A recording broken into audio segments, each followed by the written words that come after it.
This is LENOVO Yoga Tab 11, and in this video I would like to show how you can share the Wi-Fi network password on this device.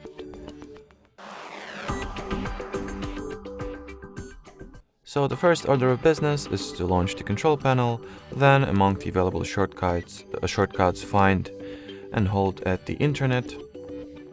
After that, tap at the Wi-Fi network you would like to share the password of. Once the network details page gets opened, you will find this little share option, so go for it. And at the following page that the system will forward you to, you'll see the WLAN or Wi-Fi network password, as well as QR code that can be scanned with any other device and get the aforementioned device automatically connected to the chosen Wi-Fi network. So guys, that will be pretty much it. Thanks for watching and bye-bye.